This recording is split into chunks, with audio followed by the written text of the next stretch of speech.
tardes. Damos comienzo a nuestro programa El maltrato virtual, un problema real. Programa que llega a ustedes gracias al financiamiento del Fondo de Fomento de Medios Sociales del Gobierno de Chile y del Consejo Regional.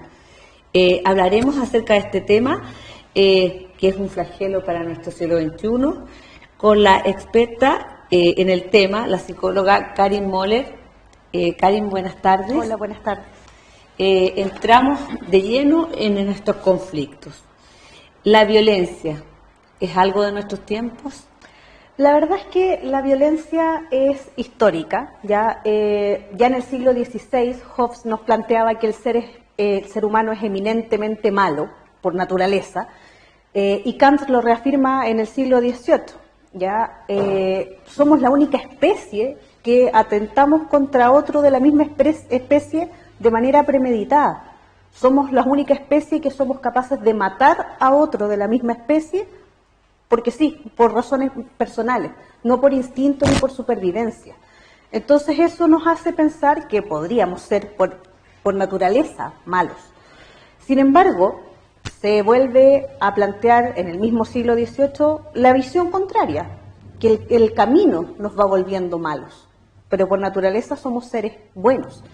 Entonces, la pregunta es, ¿dónde nos perdimos finalmente?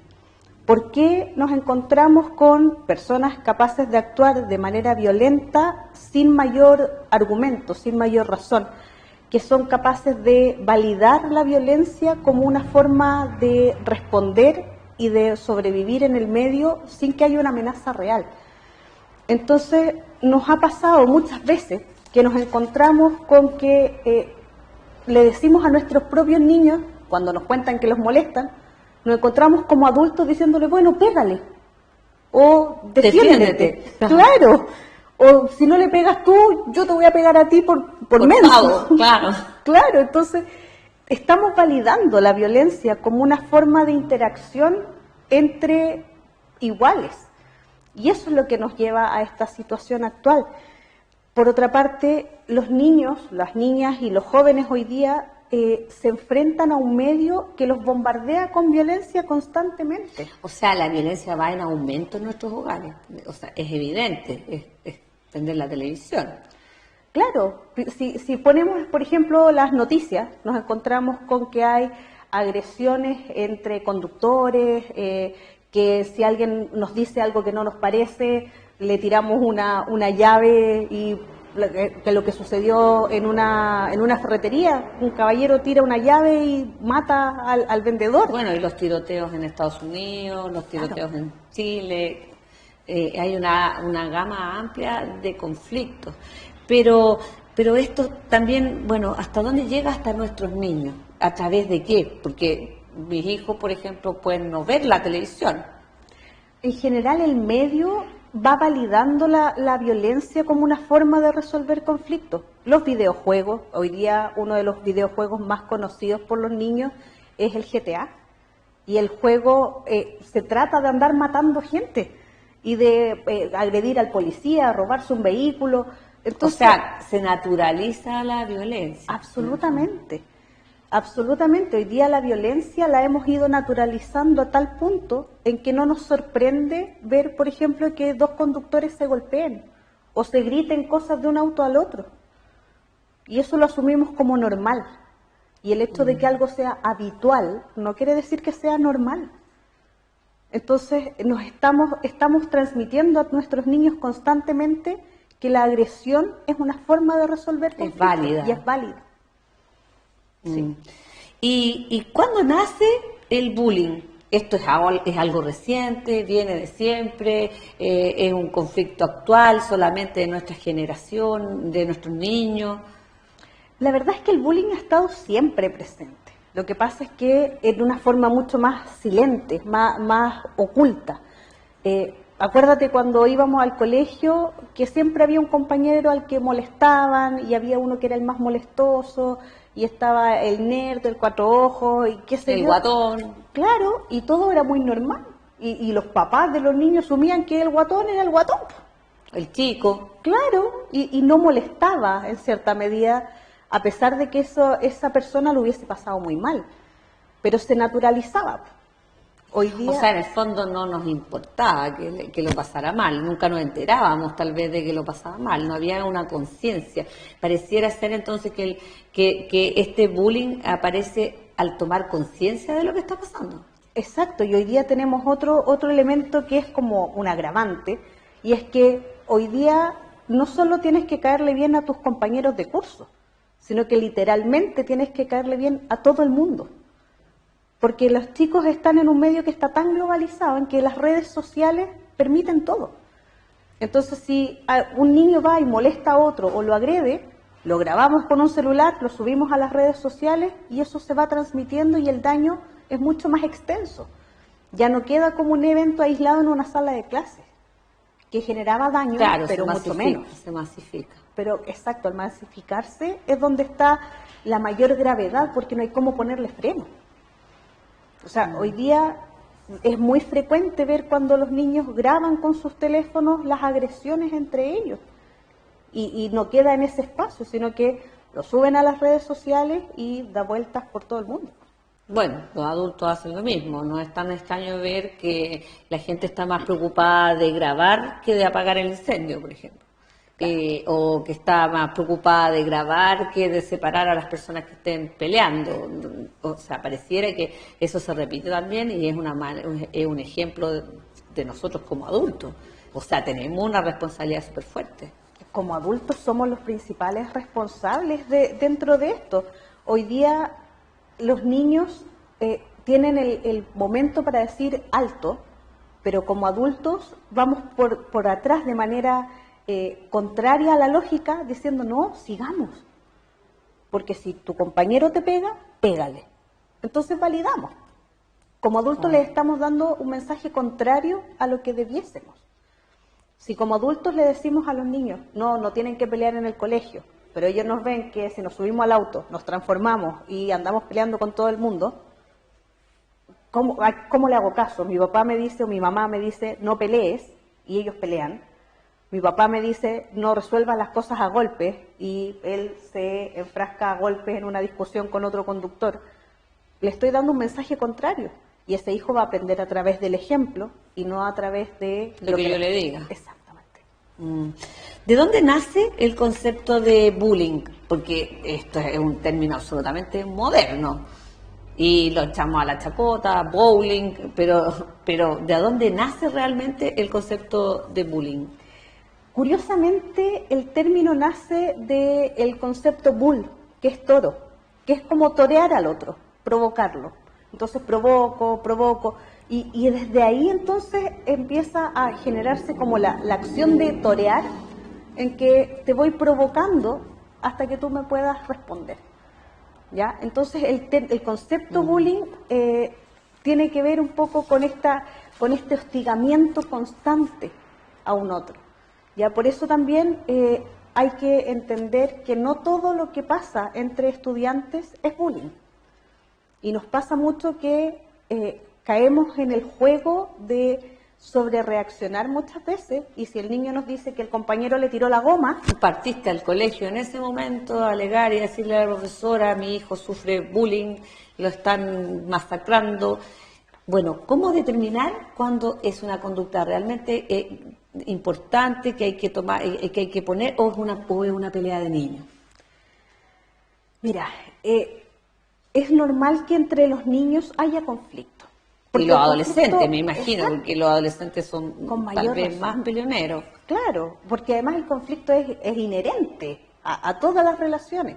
La diferencia se da en que para que pueda ser considerado como bullying propiamente tal, tiene que ser entre pares, no si, por ejemplo, la profesora molesta a un estudiante. Ese es un abuso. Ese es un abuso, exacto. ¿Ya? O sea, tiene que ser horizontal. Siempre, ¿ya? Implica además una situación de desequilibrio de poder, en que este niño, esta niña, este adolescente que está siendo víctima, está en una posición jerárquica inferior en términos de poder al agresor. Es este alumno que es más calladito, que esta niña que es más menudo, bajita, claro. ¿Ya? El nuevo, el extranjero, que además llegan al colegio con esa etiqueta. porque este es el nuevo, este es el extranjero, este es el raro, este el tontito. Entonces, con esas etiquetas que van generando, es donde se genera ese desequilibrio de poder. Y otro elemento importante es que la persona que es la víctima, en este caso, no se siente capaz de salir de esa situación. Porque lo que esperamos es que sea un niño o una niña, o un joven, otro lo agrede, que sea capaz de decir, hey, para, esto me molesta, no lo hagas. Que es lo que nosotros como adultos generalmente podríamos hacer. O sea, no se da tanto, por eso no se da el bullying entre adultos tal vez, ¿o no? En adultos se da otro fenómeno que tiene que ver con las jerarquías en términos laborales. Ya. Que son más abusos de poder. Claro, pero en este caso el niño o la niña no es capaz de poner un límite, entonces el agresor pasa por sobre ese límite que es tácito y empieza a generar daño en la víctima finalmente. Entonces hay una situación que se da, y esto es lo relevante para que pueda ser considerado como bullying, que tiene que ser sostenido en el tiempo, no es un hecho aislado. Y eso es lo que a los papás y a las mamás les cuesta mucho de repente entender. Que sobrereaccionan a la primera situación. Claro, porque obviamente como papás uno dice, es mi guagua, y como es mi guagua tengo que cuidarlo, y está bien. Sin embargo, cuando llegamos al colegio con pintura y guerra diciendo, es que a mi hijo le están haciendo bullying, el colegio lo primero que hace es decir, perfecto, acojo su reclamo y tengo que investigar. Y en ese proceso de indagatoria que hace el colegio, la gran mayoría de las veces se llega a la conclusión de que no es bullying. Entonces ahí... Lo que pasa es que queda en la retina como que hay mucho, porque tal vez hay muchas denuncias, Sí. pero no se hace el efecto contrario, que sería, miren, de estas 30 denuncias, en realidad tenían lugar 5. Eso es lo que no, o sea, yo siento que tal vez eso es lo que no se sabe, de vuelta, como el resultado de las investigaciones. Puede ser esa una de las razones porque esté tan masificado el concepto de bullying. Puede ser esa una de las razones, y por otra parte, la sensación de indefensión también con la que quedan las familias, porque a la familia le queda el sentimiento de decir, bueno, tengo que esperar entonces que lo moleste mucho tiempo para que recién alguien haga algo. Perfecto. O sea, es como el femicidio, o sea, tengo que esperar a que me maten. Claro, y finalmente nuestro objetivo desde la educación tiene que ser el prevenir que exista bullying. O sea, cuando ya llegamos al término bullying es porque esto ya es grave. No es una pelea, una discusión entre niños, no es una niñería. Si hay bullying, esto es grave. Por eso es que las familias quedan con la sensación de que no se hace nada. Y cuando hay un hecho de bullying, ¿hay un grupo contra otro niño o es una relación 1 a 1? Puede ser 1 a 1, que se da en muy pocos casos, pero generalmente los agresores buscan aliados. Para tener más poder sobre la víctima. Claro, ya para poder aplicar mayor coerción sobre la víctima. Y además considerando que en esos casos pasa muchas veces que la víctima guarda silencio mucho tiempo y el agresor se va como agrandando y va tomando más confianza y va uniendo aliados. Porque hay 3 elementos importantes. Está la víctima, que por supuesto es el que lo pasa más mal. Está el victimario, que es este agresor o este grupo de niños que ejercen la violencia, pero está también todos los espectadores, que también tienen consecuencias, porque se da como una especie de ley de silencio, que se normaliza, porque yo veo que a mi compañero o a mi compañera lo están agrediendo y no hago nada. Y no hago nada. Hablemos acerca de la violencia. Me imagino que hay diversas formas de violencia. No todo es que te vayan a dar un puñete o que te golpeen. No. El bullying no solamente implica un castigo físico. No, en un principio se asociaba mucho más a este maltrato físico. Pero hoy A una día, lesión, me imagino, porque yo, claro, si mi hijo llega con un ojo negro, lo más probable es que me preocupe. Pero si él lo pasó mal de otra manera y que es invisible, es más difícil, ¿o no? claro, pero tiene que ver también con la forma en la cual vamos agrediendo al otro, ¿ya? Porque en general las diferencias de género ahí es cuando se hacen más patentes, porque las niñas generalmente no se golpean, generalmente, ¿ya? Sí, es menos Es frecuente, menos sí. frecuente. Sin embargo, las niñitas, en general todas las niñas y las adolescentes, tienen una forma de agresión que es mucho más sutil y que genera más daño, porque es una agresión verbal, hay una agresión psicológica Ya. de por medio. En cambio, los niños son un poco más confrontacionales en eso y la agresión es más física, van al golpe muchas veces. Y eso es lo que en la retina queda como más evidente. Pero en el caso de las niñas es mucho más. O sea, definitivamente el bullying no se presenta igual en niños que en niñas. No, no, no, no, para nada. Ya, lo que pasa es que además socialmente marcamos mucho las diferencias, porque nosotros normalizamos, por ejemplo, que un niño vaya y le levante la falda a una niñita. Y es normal, porque le gusta, Es gracioso. es gracioso, porque él es macho. Entonces ahí, sin desmerecer el desarrollo que va a ir teniendo ese niño y que va a entrar en pubertad y que le van a gustar las niñas, qué sé yo, pero normalizamos que es una forma De de acercarse. acercarse. Validamos esa forma de acercarse, en el fondo. O sea, ¿cuántos años validamos el dicho el que te quiere te aporrea? Claro, claro. ¿Te fijas? Entonces, cuando nos fijamos en eso, empezamos a ver que las diferencias son significativas entre niños y niñas. Las niñas y las adolescentes van mucho más a esta agresión desde la exclusión, desde el marginar a Ah, otros. no te juntes con ella. No sean amigas, no la pescan. Es que es fea, es que es hedionda, es pelúa, es no sé qué, y salió con fulanito, con sutanito, y por ahí empieza a crecer esto. ¿Ya? Pensemos que cuando las niñas empiezan a hablar mal de otra niña, generalmente se hace referencia o a la sexualidad de esa niña, o a que no se ajusta a los estereotipos de belleza, o que esa niña puede ser un poco más cercana a sus compañeros, por ejemplo, por un tema de afinidad, y eso les va dando motivos para generar exclusión. Y que además son motivos que todos validamos, porque está la niña que es muy flaquita, muy bonita, y está la que es más gordita. Y la que es gordita está obligada a ser simpática. Claro, claro. Generalmente eso nosotros no lo decimos, y las niñitas, ella es súper simpática. Claro, cuando alguien tiene que presentar a una amiga que no encaja Que no es bonita, en el claro, fondo, que claro. no encaja con este estereotipo de belleza, y alguien te pregunta cómo es simpática. Claro, o es súper inteligente. Claro, siendo que podría ser muy bonita y muy inteligente al mismo tiempo. Y simpática. Y además simpática, no se excluyen. Claro. Pero los estereotipos nos hacen encajar en que o es bonita o es inteligente. Y en el caso de los varones van a ir al conflicto físico.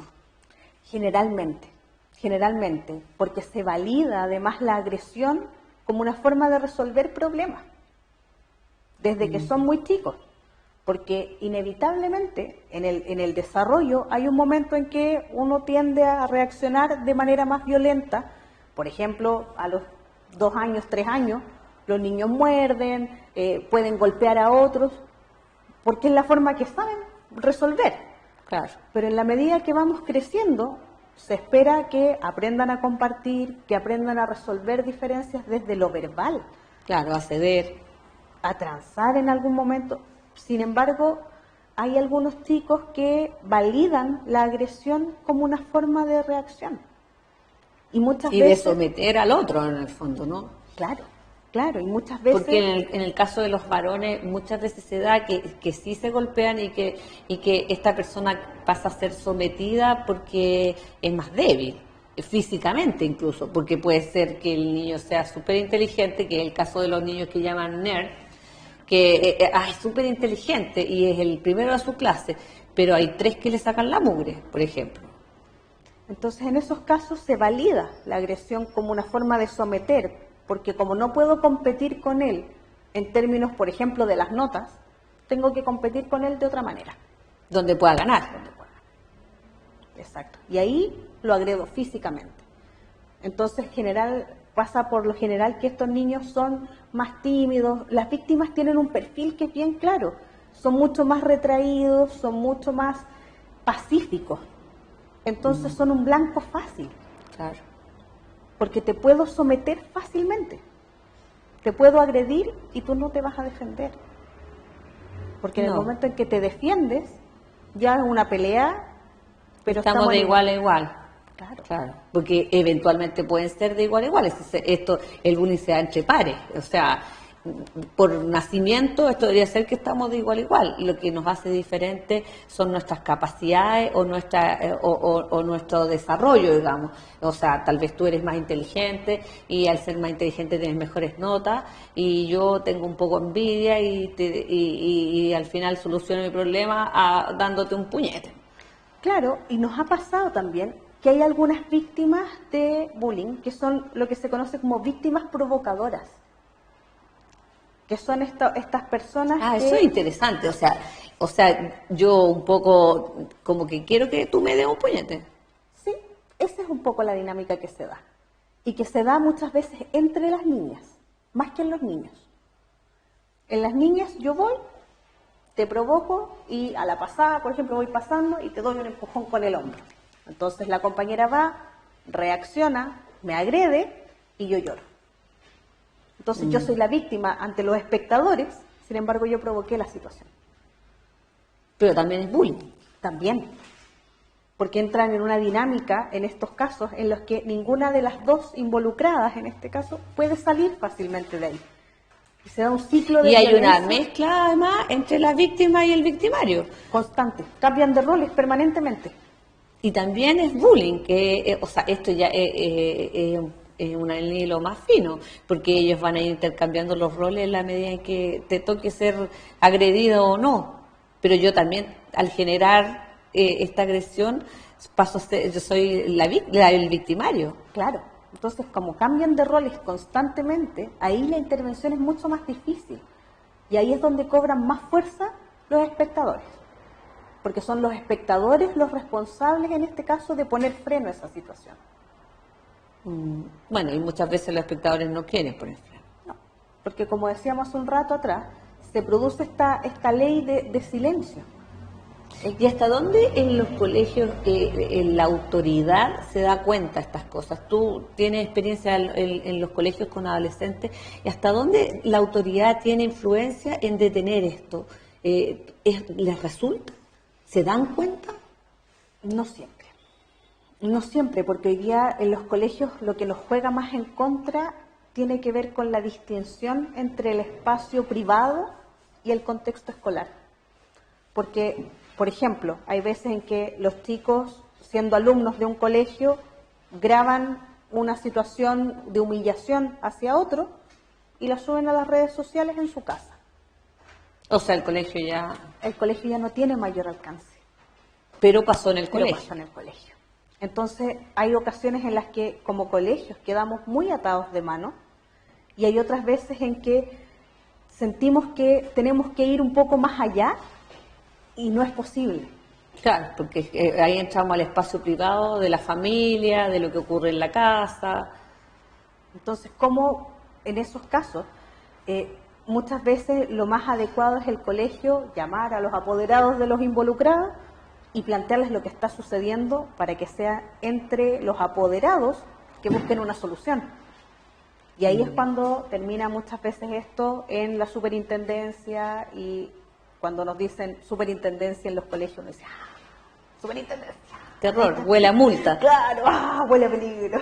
Y ahí todos se escandalizan y todos corren.